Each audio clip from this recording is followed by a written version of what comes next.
Welcome to Feel Good TV. Today I'm with an inspiring person who is not only a meditation teacher but somebody who is working on a project to spread stillness and calmness across the globe.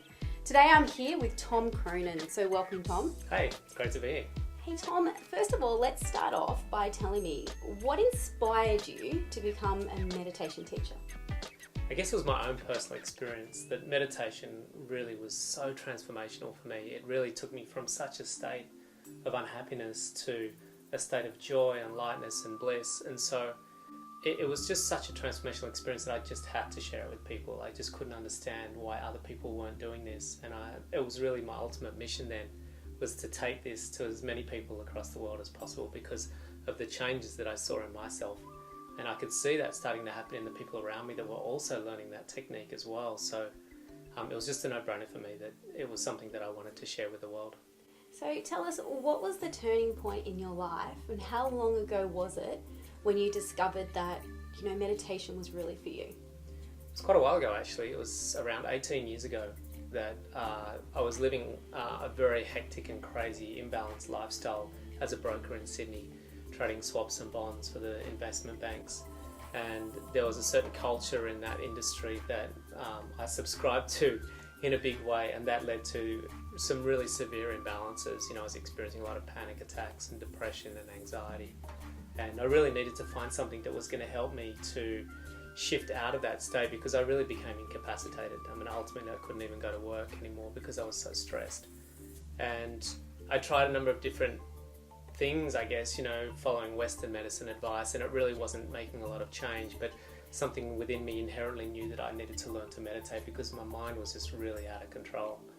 And so I just felt drawn to meditation. I just knew somewhere along the way that was something that I needed to do.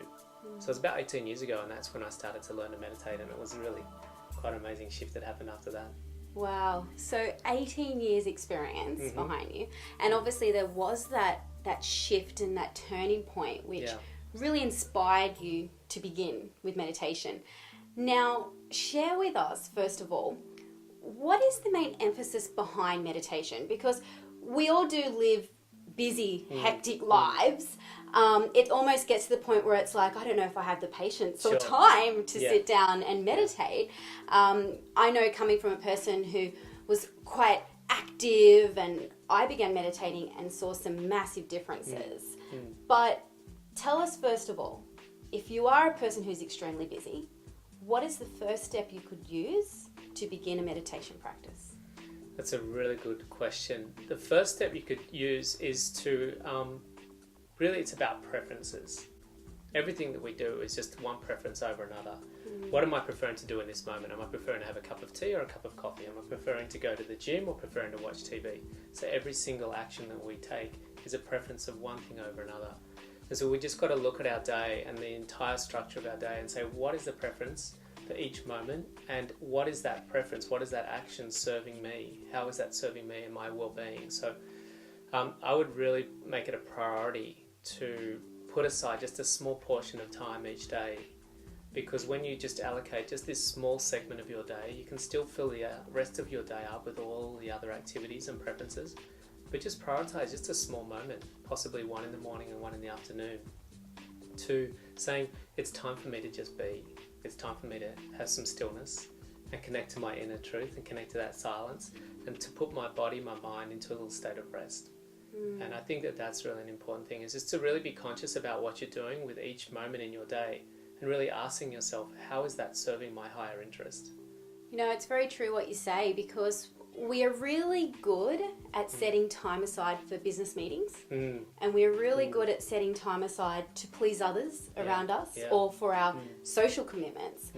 But something we may lack is actually setting that time aside for self-love. Yeah, and absolutely. That's really what this meditation practice is about, right? Yeah, it comes in so many different ways, and self-love is obviously one of the bigger sort of perspectives that we could have on it. But even just small things like having a little bit more control over your mind, or just putting your physiology into a deep enough state of rest so that it will start to repair itself at a cellular level. So it can work on a physical level, it can work on a spiritual level, it can work on a love level. there's just so many different ways that we can look at this, but it works on so many different dimensions. It's really important. So we've really looked at the spiritual level, the mental level of the practice. So now we have a good basis of why we need to meditate. How do we meditate, Tom? Oh, that's a good question. There's so many different ways we can meditate, and there's so many different techniques of meditation that, you've got chakra cleansing meditations and breath meditations and mantra meditations with mala beads and transcending meditations. So ideally, I always recommend to people to do your research and find one that you really resonate with. Now, I've been doing the same technique for 20 years, and that's the technique that I teach. And I teach that for a particular reason, that I found it the most accessible form of meditation. It allowed me to get really deep, really quickly. And a lot of other meditation techniques, they weren't quite getting me to that point of what I call transcendence, where I actually could still my mind and there was no more movement of the thoughts. And that was a really important experience for me to get that. And so for me, I teach a technique using mantras or stillness sounds, which allow the mind to quieten down through that natural repetition of that sound. But if someone is just starting out, I would do some research into the different techniques and find the ones that they're kind of resonating with, where there's a philosophy behind it. For me, I was looking for 4 primary objectives in my meditation research. One, that I wanted something that I could fit into my day very easily. So it needed to be fairly fast or quick. I didn't have 2 or 3 hours. I wanted one that was going to take me deep, that wasn't fluffing around on the surface and visualizing nice riverbeds. It was more about getting into a really deep state of stillness. Thirdly, I wanted something that was blissful, that was going to give me a sensation of, wow, this is going to keep me coming back because I'm enjoying this experience. Whereas if it's friction and uncomfortable, then you're just going to not come back to it. And thirdly, I wanted one that I was going to get ongoing mentoring. And I think it's really important for students of meditation to understand the importance of having a guide or a meditation teacher that's going to assist you in that process. Because a lot of people start thinking, no, I'm just going to sit and empty my mind and not have any thoughts. Not understanding there's a mechanical reason why you're going to have thoughts, and there's a physiology that's involved in that process and how that's incorporated in your meditation. So, Tom, I noticed that the very first point that you referenced to was you didn't have a lot of time. So if I was beginning a meditation practice for the very first time, am I looking at 5 minutes, 10 minutes, an hour? Roughly, how long should I be beginning that practice for? Yeah, sure. Again, it's going to come down to where you're learning your meditation and who's instructing you and what their instructions are. So if someone was to come to me as a beginner, then I would always instruct them to do 20 minutes meditation, point blank. But if someone was starting out on their own or they're learning from a book and that book's suggesting 5 minutes, 10 minutes, then again, follow that instruction. So I personally wouldn't override another teacher's instruction on meditation. If that teacher's instructing the person to meditate for an hour, then that's what they should be doing. But personally, if someone came to me and was to learn meditation, I'd always be recommending 20 minutes twice a day.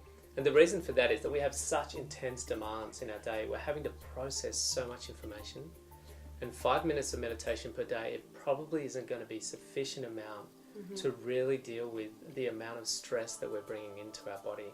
We just have so much stress that we're sort of absorbing like sponges into our body, that 5 minutes of meditation, it's better than nothing, don't get me wrong, that's really important. And I think it's great that someone's at least inquiring about meditation and wanting to do 5 minutes. But I think to get maximum results and to get maximum offset of that amount of stress that's coming into our body, I'd recommend twice a day, 20 minutes in each session. Okay, so if I was starting out for 20 minutes, it was my first session, and I don't know, and about 10 minutes into it, I just started to get bored and my mind just started like going over here, thinking about what I need to cook for dinner or what I needed to do for the rest of the day. How do I know you mentioned mantras, but how else do I stop myself from giving up after 10 minutes or from getting bored or maybe even from falling asleep if I get too relaxed? Yeah, absolutely. That's again where the instruction from the teacher is going to be really important, because there's a number of reasons why you're going to be having thoughts and why you're going to be sleeping or falling asleep. And that's just the nature of stress in the body. And the body is naturally going to unlock stress in that meditation process. And as the body unlocks stress, it's going to stimulate the mind and start to release the stress either as a way of thoughts, or potentially you may be falling asleep, which again is another stress, fatigue in the body. So really it's about understanding why that's happening. Two reasons. One is that the stress is being unlocked, or secondly, because the nature of the mind is that it's getting bored looking for something more charming. Usually when you're repeating a mantra, the mind finds that a very effortless process to do, and it doesn't get as bored. But if you're trying to keep the mind still, then that's going to be really boring for the mind, and it will look for something else to entertain it with, and that's when you'll start thinking about what's for dinner or what you're going to do tomorrow. So it depends on the meditation practice, and it depends on what's being unlocked there, what sort of stresses are coming out. Tom, you mentioned here by following a teacher's practice. That would probably be the most beneficial when starting out. Where could a person reach out? Like, you run a class, a weekly class yourself. So tell us a little bit about that. Yeah, there's ways to find teachers. We've got this amazing thing called the internet now, where you can find teachers anywhere in the world now that are going to be able to teach you these techniques of meditation. They can learn simple breath techniques with me in the city. I run open Monday night classes for people to come and learn these simple breath techniques. But ultimately, I always recommend that they do an extended course where they receive their personal stillness sound or mantra. And that takes them into a very deep understanding about the process of meditation, the science behind the meditation, the mechanics of the meditation, and then refinement of the actual technique itself. These are all really holistic components that come into embracing a very established meditation practice. That said, you can go online and there's a collage of meditations that you can access out there in the world, and there's a lot of apps that you can access. They're going to give you very simple guided meditations and simple breath meditations, which are all going to be of benefit in some way, shape or form. Tom, something which I admire about you is that you started on this journey of meditation 18 years ago. And throughout this time, you have obviously started your classes. You have your online courses as well as weekend courses. But what I want you to share with us now is you have a big vision globally to make a difference across the whole planet with stillness. Talk us through the Stillness Project. What it is exactly, why you decided to go global. Yeah, sure. When I first started meditating, it was a very different world back then. This was 1996. We didn't have iPhones. We hardly even had internet. And, since then, things have changed dramatically. We can tweet something out to the world, and people in the remote regions of all corners of the world can read that and access it. So we now have accessibility to people throughout the entire world. And with that, there's an inquiry that's opening up. There's mothers in the housing estates of Sheffield, England that want to learn to meditate. There's people in the slums of Brazil that know that this stuff exists and they want to access it. And in the past, it was very limited who could actually access a teacher. You actually physically had to sit in front of that person, pay them a lot of money for their time, and learn how to meditate. And since I've been meditating, I've watched this gradual change in technology. And with that change in technology is a fascinating thing that's occurring. The level of inquiry about meditation is starting to open up and spread across the world. And when there's inquiry, then naturally, as they say, when the student's ready, the teacher will come. And so it's really about serving humanity in a way that humanity's asking for it. And that's that they need to access the portal of meditation so they can find the true stillness within their own life. And so the Stillness Project is all about bringing that to the world.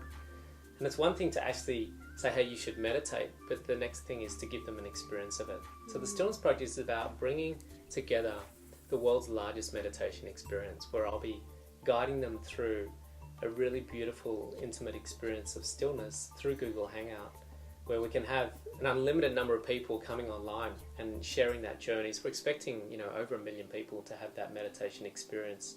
Wow. And it's going to be really powerful just in itself of having 1 million people meditating at once. They can go to stillnessproject.com and put in their details, and they'll be kept in the loop with the future coming events. Excellent. Well, thank you so much, Tom. It's great to be here. You are a true inspiration in the meditation space, a space which is so important, especially in the daily busy lifestyles that we lead. It's been great to be able to learn more from you about how to just take a bit of time out, give ourselves a little bit more self-love, and most importantly, learn more about stillness. and discovering yourself a little bit more. So thanks, Tom. It's been great to have you share this space, and for you also to share more about the inspiring movement which is about to happen, the Stillness Project. Jump online and take a look at thestillnessproject.com.